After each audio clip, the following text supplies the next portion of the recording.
Oke, teman-teman, right now gue akan bawa materi chapter kedua dalam seri Think Tank ini ya.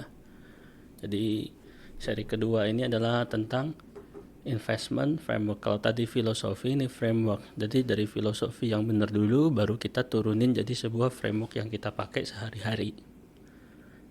Baik dalam menganalisa semua emiten, framework kita selalu sama. Jadi kita harus bisa menghasilkan konsistensi yang selalu serupa.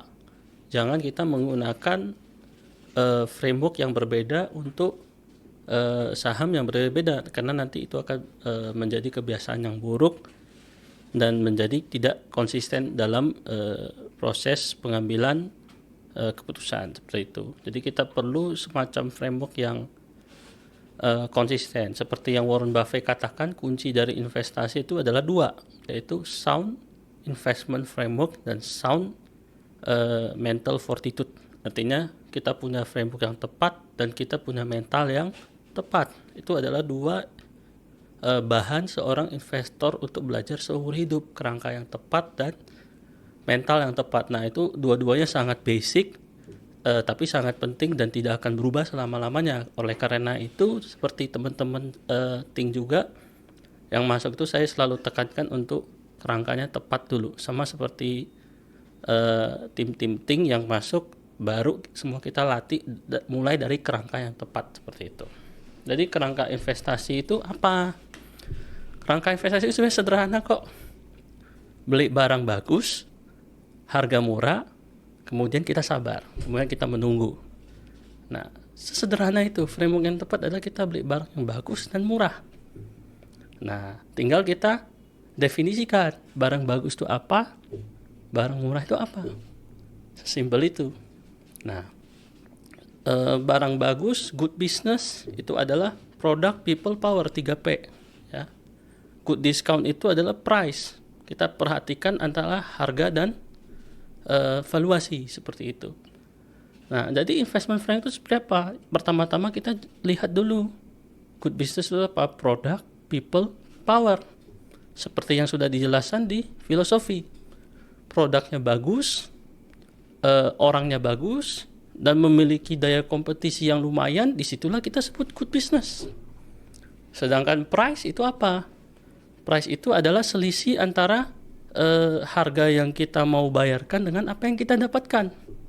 Kalau kita merasa sesuatu aset itu nilainya 10.000 dan kita beli 5.000, ada diskon setengah, which is 5.000, baru itu kita namakan good discount. Generally speaking, kita selalu meminta diskon itu separuh atau lebih. Ya, itu namanya good discount. Nah, kalau sudah kita melakukan good business dan good discount, kita melakukan dua unsur ini, barulah kita boleh sabar. Barulah kita boleh menunggu. Nah, makanya rumusnya adalah selalu product plus people plus power plus price, ya. Dalam 4P itu harus ada unsur good business dan good discount yang sudah saya jelaskan tadi. Good business adalah product, people, power-nya. Good discount-nya price-nya. Ketika product, people, power, dan price itu ada, baru kita boleh sabar. Jadi investasi itu pertanyaannya selalu 4 sebenarnya. Sederhana itu. Pertanyaan pertama adalah apakah gue suka barangnya? Apakah gue bisa mengerti barangnya? Unsur barangnya itu dari pabrik sampai ke tangan konsumen. Itu produk. Kalau people, apakah orangnya jujur dan capable? Itu people. Kalau power, ya apakah bisa menahan kompetisi dan vicissitude? Itu power. Kalau price, ya diskonnya separuh. Jadi 4 pertanyaan utama ini selalu akan terjadi di semua investasi. Saya ulangnya, produk itu berarti adalah kita bisa mengerti barang atau jasa yang kita jual, baik itu proses dalam pembeliannya, manufakturingnya, ataupun distribusinya atau penjualan. Kemudian kita mengerti unit ekonomiknya secara baik, sangat baik. Itulah produk. Kalau people adalah kita cari orang yang honest dan capable, orang yang jujur, tidak suka menyelewengkan uang perusahaan untuk kepentingan pribadi, ya. Dan capable artinya orang yang punya visi dan misi. Dia punya visi ke depan seperti apa dan dia sanggup untuk mengeksekusi visi tersebut menjadi sebuah misi dan menjadi tindakan sehari-hari Seperti itu. Jadi harus bisa punya visi misi dan bisa merubah itu menjadi tindakan dia sehari-hari. Nah, kalau power adalah sesuatu di dalam perusahaan itu, baik bisa dari produk maupun orangnya, yang bisa menjaga dia dari resiko-risiko alami yang mungkin terjadi.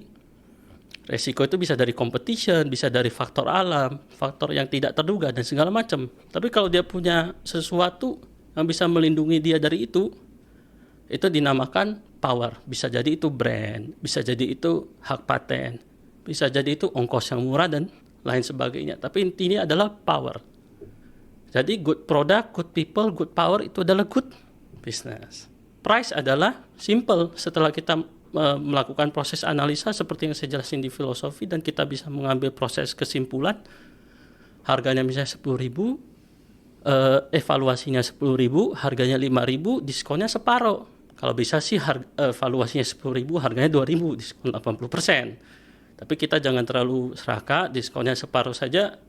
Generally speaking itu sudah adalah good discount. Separuh atau lebih lah itu good discount. Jadi sudah jelas ya teman-temannya. Kita harus lakukan, tahu benar dulu good business dan good discount. Kalau kita sudah tahu, barulah sama dengan kita bersabar. Sebagai penutup dalam slide ini ada namanya patience is bullshit if you don't do your homework by me, gitu ya. Sabar tanpa melakukan pekerjaan rumah itu ada omong kosong yang tidak berarti. Ya, sekian teman-teman, nanti dilanjutin oleh teman saya dalam pembawaan materi ini. Thank you.